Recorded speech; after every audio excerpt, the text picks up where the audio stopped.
My life felt like a perfectly painted canvas, once vibrant and full of promise, now slowly fading into a muted monotone. Mark and I had built a home, a life, a future together. We met in college, inseparable from the moment our eyes met across a crowded lecture hall.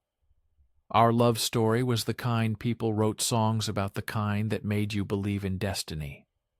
We had shared dreams, whispers in the dark, promises under starry skies.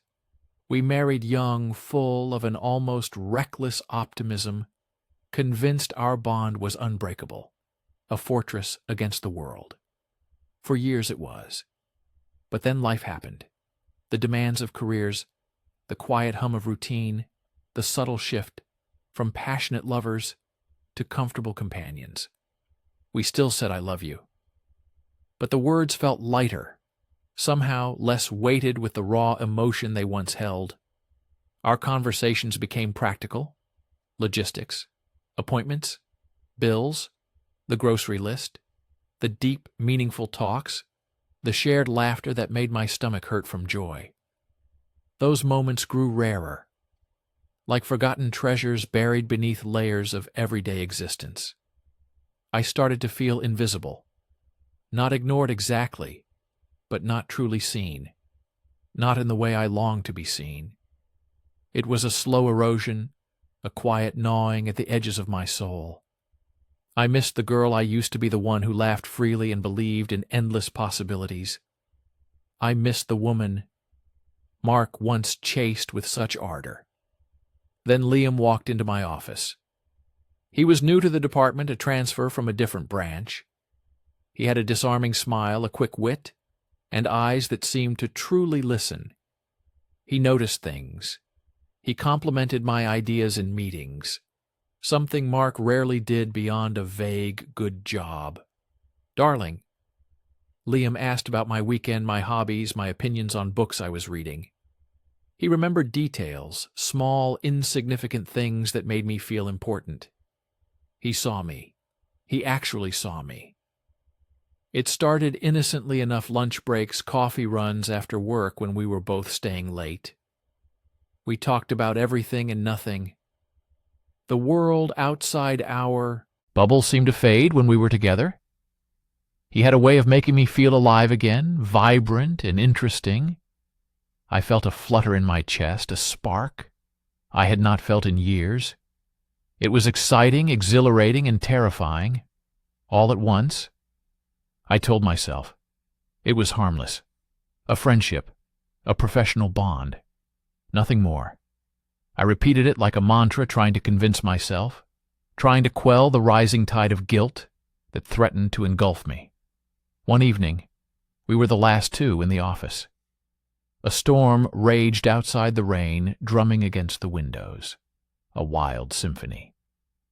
We were working on a presentation together, the deadline looming. The air was charged not just with the storm, but with an unspoken tension between us. He leaned in to point something out on my screen, his arm brushing mine. A jolt went through me, electric and undeniable. My breath caught in my throat. He looked at me, his gaze intense, searching. I could feel my heart pounding against my ribs, a frantic bird trapped in a cage. In that moment, all my carefully constructed walls crumbled. He reached out his hand, gently touching my cheek, his thumb tracing a path along my jawline. My eyes closed for a fleeting second, savoring the warmth, the intimacy. Then his lips were on mine, soft, tentative, then urgent, demanding. It was a kiss that promised forgotten passions, a new beginning, a dangerous, thrilling escape. The world tilted. The storm outside faded into insignificance. All that mattered was the warmth of his embrace, the taste of his lips, the dizzying sensation of being desired utterly, completely. Guilt. A cold serpent began to coil in my stomach even as my body screamed for more. I was a married woman, a wife, a partner. I had a home, a life, a husband who loved me even if our love had grown quiet. But in Liam's arms I felt seen, chosen, irresistible. It was a potent, intoxicating mix. The affair began a clandestine dance of stolen moments, secret glances, whispered words. Every text message, every late-night call, every hurried meeting felt like a high-stakes game. The thrill was undeniable, a rush of adrenaline that made me feel more alive than I had in years. I concocted elaborate lies for Mark, explaining away my longer hours, my sudden need to run errands alone, my phone always on silent. Each lie built upon the last, a fragile house of cards, constantly on the verge of collapsing. At home, I became a master of deception. I would smile at Mark, share anecdotes about my day, careful to omit any mention of Liam. I would kiss him, tell him I loved him, my lips tasting like lies. The guilt was a constant companion, a heavy cloak I wore everywhere.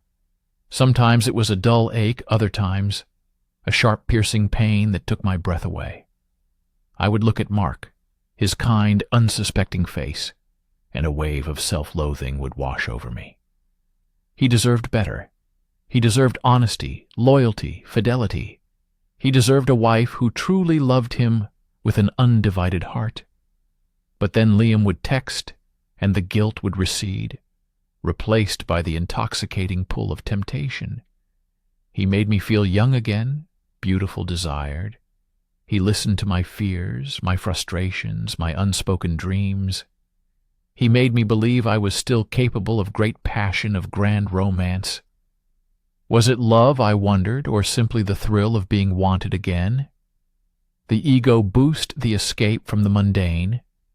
I did not know. I did not want to examine it too closely. The truth was too terrifying. Our affair escalated. The stolen moments became more frequent, more daring. We found excuses to travel for work, often ending up in the same city, the same hotel. The secrecy became a part of the allure, a dangerous game we both played. I was living a double life, a woman divided. One version of me was the dutiful wife, the responsible professional. The other was a thrill-seeker, an adulteress chasing an elusive feeling of completeness. The cracks in my perfect canvas started to show. I became withdrawn, at home, short-tempered. With Mark, he noticed. He asked if everything was all right. He asked if I was happy. My answers were always vague, evasive. I said I was tired, stressed with work. He bought it, or pretended to. His patience, his unwavering kindness only deepened my guilt. I was hurting him, betraying him. And for what? A fleeting moment of passion, a temporary escape from my own dissatisfaction. One afternoon, I was in a cafe with Liam, his hand clasped in mine under the table. We were laughing, talking softly, lost in our own world. Then I saw her, Mark's sister Emily, walking past the window. My heart leapt into my throat, a cold dread seizing me. I yanked my hand away from Liam, pulling it back, as if burned. Emily did not see us, or at least I hoped she did not. She walked past, her face obscured by the reflection in the glass. The close call sent a shock wave through me. The house of cards was swaying violently.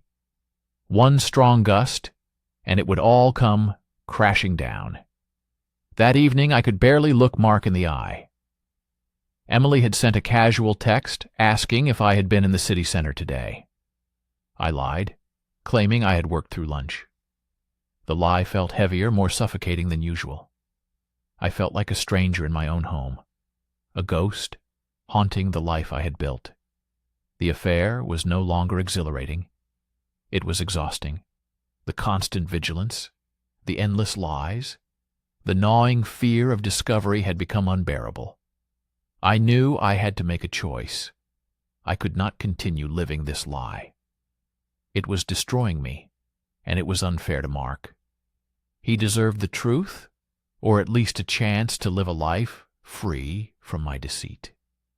The thought of confessing filled me with terror. Mark's hurt his anger, his disappointment, the potential loss of everything we had built. But the thought of continuing the affair filled me with an even deeper sense of despair. I was losing myself in the shadows I called Liam. My voice trembled as I spoke the words I had rehearsed 1,000 times in my head. "It is over, Liam," I said, trying to sound firm, trying to sound resolute.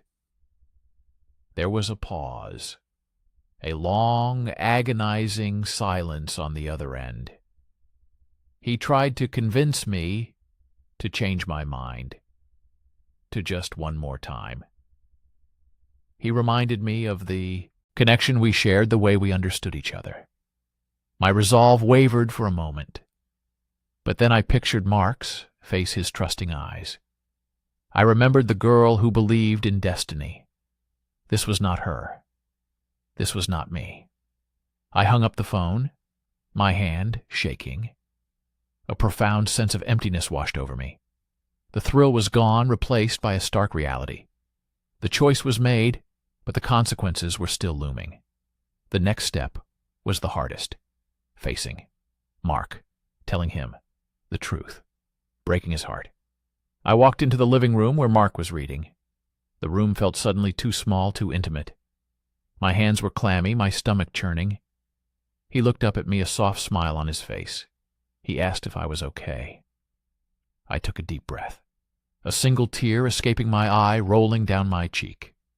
I sat down opposite him, my gaze fixed on my trembling hands. "Mark," I began, my voice barely a whisper, a fragile sound in the quiet room. "I have something to tell you." My heart pounded a desperate rhythm against my ribs. There was a long silence, punctuated only by the frantic beat of my own heart. I could feel his gaze on me, expectant, concerned. I took another shaky breath, preparing to shatter our world. The words were a torrent, then tumbling out one after another, ugly, painful, true. I told him about Liam, about the emptiness I had felt, about the intoxicating thrill, the crushing guilt I watched as his face crumpled, as the light in his eyes slowly faded, replaced by a profound, devastating sadness. Each word was a knife piercing not only his heart, but my own. The confession was freeing in a way, a release from the suffocating burden of secrecy. But it also brought an immediate crushing weight, the burden of the pain I had inflicted. He sat there silently for a long time, his face a mask of disbelief and hurt. He did not shout. He did not scream. He simply looked at me, a deep, unseeing gaze that spoke volumes. The silence was deafening, a stark testament to the chasm I had created between us. When he finally spoke, his voice was low, hoarse, barely audible. Why, he asked, not a demand, but a plea, a broken question that tore at my very soul. I had no good answer, no excuse that could justify my actions. I talked about feeling lost, about seeking something I could not name, about my own selfishness. My explanations felt hollow, inadequate, pathetic. The aftermath was a blur of raw emotion, tears, arguments, painful conversations. We spent weeks in a state of suspended animation, living under the same roof. But worlds apart, his trust was shattered, his love wounded. I saw the pain in his eyes every time he looked at me, and it was a constant reminder of my betrayal. I had broken the sacred bond, the promise we had made. There were days when I thought he would leave, when I thought I had irrevocably destroyed everything. And I would not have blamed him. But Mark was a man of immense character. He was hurt. Yes, but he also had a deep capacity for forgiveness, or at least for trying to understand.